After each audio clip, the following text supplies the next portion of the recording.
the rest of Lent and even into Easter, that whole season, because it's the miracles of Jesus are kind of a timeless thing. Today we're going to talk about the sacrament of living. So you're going to get a little education on some words here today. The scriptures are from John 4:23. Yet a time is coming and has now come when the true worshipers will worship the Father in the Spirit and in truth, for they are the kind of worshipers the Father seeks. And John 8:29, the one who sent me is with me. He has not left me alone, for I always do what he pleases. And Matthew 5:16, and this is one of my favorite scriptures. And in the same way, let your light so shine before others that they may see your good works and glorify your Father in heaven. So I said we were finishing up Tozer, and I heard somebody go, "Aw," which is nice, because you always want to leave them wanting a little more. Okay? So that means I can come back to Tozer sometime. Okay? But Tozer, and I didn't agree with necessarily everything he said, but I think it's interesting to look at the viewpoints and do things. But I think a lot of people, we got something out of Tozer. He was a bright man. And this morning we're going to look at something that's called a sacrament. And I don't know if you all even realize that we do sacraments in church, or what we consider to be sacraments. But a sacrament is the external expression of an inward grace. So the external expression of an inward grace. So it's something you have received in your heart, and so how do you let other people know? It's the external, that's how you do it. But before we get into that too much, I got to talk to you about a little something else. And one part of it is that the biggest barriers to peace in our lives, according to Tozer, is that our lives are divided into two areas, the spiritual and the secular. Now, some of you may have been like me and you've heard secular all your life and really didn't even know what it meant, but the spiritual and the secular. And here's the way it goes, and I'm probably going to use spiritual and sacred interchangeably because he did, but sacred is the spiritual piece, okay? And we often hear sacred music, okay? The hymns we sing in church are sacred music. Oh, how he loves you and me. How great thou art. Those are all spiritual pieces. At Christmas, we love the spiritual songs. Silent Night. Oh, come all ye faithful. Oh, holy night. All those songs. As opposed to the secular. And the secular are those things that are non-spiritual. Okay? So if you like Conway Twitty or Elvis, now Elvis did a lot of sacred work too. Okay? Some of them crossed over, but Elvis did a lot of secular work. Okay? If you like Panic at the Disco, High Hopes. If you don't know who that is, don't worry, my girls can happily tell you. Okay? Or Garth Brooks's Friends in Low Places. Those are secular songs. Okay? There's not a sacred or spiritual element in them. Doesn't mean they're bad, it just means that that's a separate part. Okay? And as humans, we are subject to the weakness of the flesh. Okay? So often what Tozer is kind of saying is we're as human beings, we're subject to the weakness of the flesh. And some of you have heard the old form of the scripture, the spirit is willing, but the flesh is weak. Okay? We have good intentions, but the road to hell is paved with those good intentions. Because the spirit's willing, but boy, the flesh is weak. Okay? And Adam and Eve really caused all this. Didn't realize that. Adam and Eve caused all this because God told them not to eat of that tree of knowledge. Because the tree of knowledge was the secular piece. It was the non-sacred, non-spiritual piece. And they ate. And I'm not going to say Adam ate because of Eve or whatever. They both ate, period. Okay, I'm not getting into that. They ate. Eve may have said, look at the pretty apple, but Adam had free will. He could have not bit too. Okay, so don't say it's all the women's fault. Right? I should have got applause for that one. They ate. And they learned when they ate from that tree of knowledge that there was life outside of God. Okay? And all of a sudden, in one of the great scriptures, is all of a sudden they realized they were naked. Okay? Now, some denominations believe heavily in original sin. The United Church of Christ is not really, we believe in original sin, but we don't necessarily believe that it follows us all of our lives. We're more of that God is loving, and that yes, there's a little original sin when you were born because of Adam and Eve, but God's a loving God, and he's not going to condemn this baby to hell because that's a long time from Adam and Eve.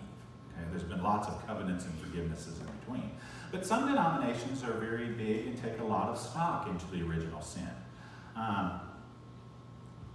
The whole concept of eating from the tree of knowledge, though, is what opened our minds to the secular side of things. Okay? And we live in a world full of secular things. Okay? Eating, drinking, sleeping, working. We spend the vast majority of our time looking forward to the spiritual end.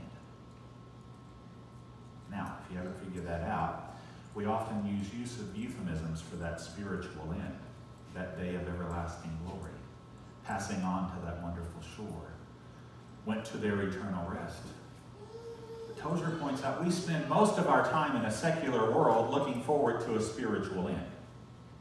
And that's where people get caught up that there is no spiritual end, because I'm working my tail off all the time and I don't see the other end of it. And if we think about it, we often walk, in our lives, we often walk this tightrope between the spiritual and the secular worlds in which we live. We often walk that tightrope. The only person who ever managed to balance that tightrope well was a man named Jesus Christ. He was all God, and he was all man. And he had the ability to apply both secular and spiritual to each and every situation. And we don't always have that ability, but he could. Someone could ask him a secular question and he could turn it into a parable that would become a spiritual inward truth for them. John 8:29 says, "The one who sent me is with me. He has not left me alone, for I always do what pleases him." God created all of us. And he created Jesus too. And he sent Jesus to this earth as a human, according to C.S. Lewis, so he could understand us as a creation. That God looked down at us and thought, what in the world are they doing? Because he really could, because we have free will, he really couldn't understand what we were doing. Much in the way you've looked at your child and thought, what in the world possessed you to do that? Right? And it's your own kid. You're thinking, I'm related to that? I don't get that, you know? Or you say, her side of the family. Or his side of the family, that we blame it off on that. But we often take Jesus and kind of remove him from the all-man kind of thing. We often don't want to think about that. And it's really important in Lent that we do think about that, especially as we come up to the week of Passion, because the Passion Week is when you really see that conflict of the secular and the spiritual. But we don't think about the fact that Jesus smelled and had to take a bath, because he was human. And I don't know that they had degree antiperspirant back in those days. Okay? And when he took a bath, it was probably in a river or a creek. Okay? They didn't have the shower and all that. Jesus got sick and threw up. He was a baby. His diapers needed to be changed. He went to the bathroom. I said that to somebody one time. They're like, oh, I don't even think it. He was all man. He ate. He drank. If you eat and drink, food in, food out. It happens. Okay? That's part of human nature. He sweated. He smelled. He did all the things we do as human beings, including feeling pain. Okay? And that's not only physical pain, but emotional pain. And that's why it's called the Week of Passions, because of the physical and emotional pain. But he also had this spiritual side that couldn't be touched by anyone else. He treated everyone with love, no matter who. He treated them with love. And we saw that a little last week in the Lenten study. John Ortberg mentions the woman at the well. And he says that she'd had 5 husbands. Okay? And it would be very unusual for a man to speak to a woman at a well in the first place. But said he had 5 husbands. But he points out, before you condemn this woman, realize that divorce was incredibly rare back in that time. And it just says we have 5 husbands. We don't know why she had 5 husbands. Did 4 of them die? There was no Social Security. There was no welfare. There was no social program for her to live on. The only way she could do was to scratch out her own living or to find somebody to take her on as a spouse. Kind of changes the way you look at the woman with 5 husbands. Jesus had the ability to look through all of that. He could perform miracles. He could save lives. And we need to learn how to make our lives a sacrament, an external expression of that inward grace. And we do this through how we live. How do we live our lives? Do we live day to day one way and night to night another? I think we're all guilty of that. Do we present ourselves to the spiritual people in our lives in a certain manner? Or do we have a different self for our secular friends? And I'll be honest, sometimes I don't tell people I pastor a church.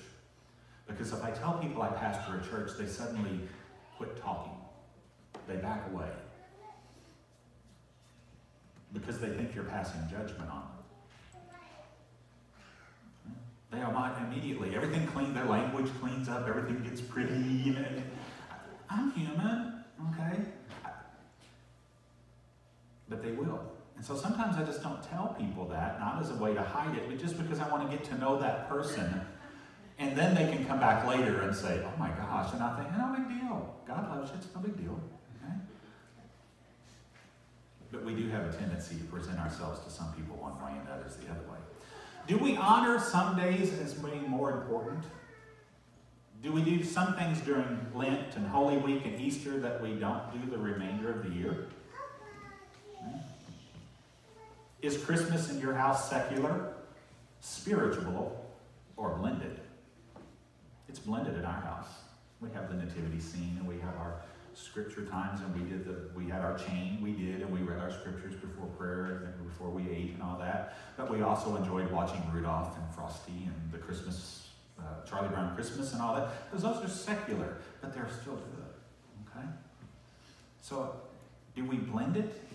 Some religions celebrate no holidays at all because they believe that all holidays are secular traditions. Okay? I used to work with a lady who went to the Church of God, not Assembly of God, not Church of Jesus Christ, Church of God, and they only celebrated the holidays that Jesus celebrated. So they were not Jewish, but they celebrated the Jewish holidays because those would have been the ones that Jesus celebrated. And I only bring that up to bring out that there's sacraments in our church. And the United Church of Christ celebrates 2 sacraments. And I don't know if you could even tell me what they are. Aspen could, because we went over it the other day. There are 2 in the United Church of Christ. Baptism and communion. Okay? Baptism and communion. And the reason those 2 are celebrated, or this denomination decided to stick with those 2, were those were the ones that Jesus actually celebrated and took part in the Bible. Jesus was baptized. He baptized many people, so did John the Baptist, and Jesus set forth in the upper room the communion process. Different denominations have different numbers of sacraments. Some as many as 7. Right? Some anoint heads, some anoint feet. Feet. Some have a last rites sacrament. Okay, some do emergency baptisms because that's like the last rites. If a baby doesn't look like it's going to survive, they'll do the last rites. Some have those, but we have 2 because we've stuck with the 2 that are biblical. Okay? Who's right? I don't know. The right way is what Tozer says. The right way is to see living as a sacrament. That your life should be an external expression of that inward grace. Are we walking the tightrope of spiritual and secular? Honestly, probably every one of us is. Can we do both? Can life be lived in such a way that it's a sacrament? That external expression of that inward grace? It can. Now, God knows we're all human because He created us. And God knows that He cannot expect perfection from us. And there's where that human element comes in. We expect too much perfection in ourselves sometimes. I'm going to be better spiritually. And we fall off the wagon. Okay? We may get through Lent, but right after Lent we fall off the wagon. Okay? And about Easter Monday the wagon runs over us. Okay? So, but it can be done. But the point is that that external expression of an inward grace is not always going to be there. Because if you remember a few sermons back, God knows we can't be perfect. What he wants is that spiritual intention. Are you trying to live your life as a sacrament? So that other people look at you and see you in a way that exudes Christ's teachings. He wants spiritual attention. And that intention that leads us to that last scripture, so that your light can shine before men, that they may see your good works and glorify your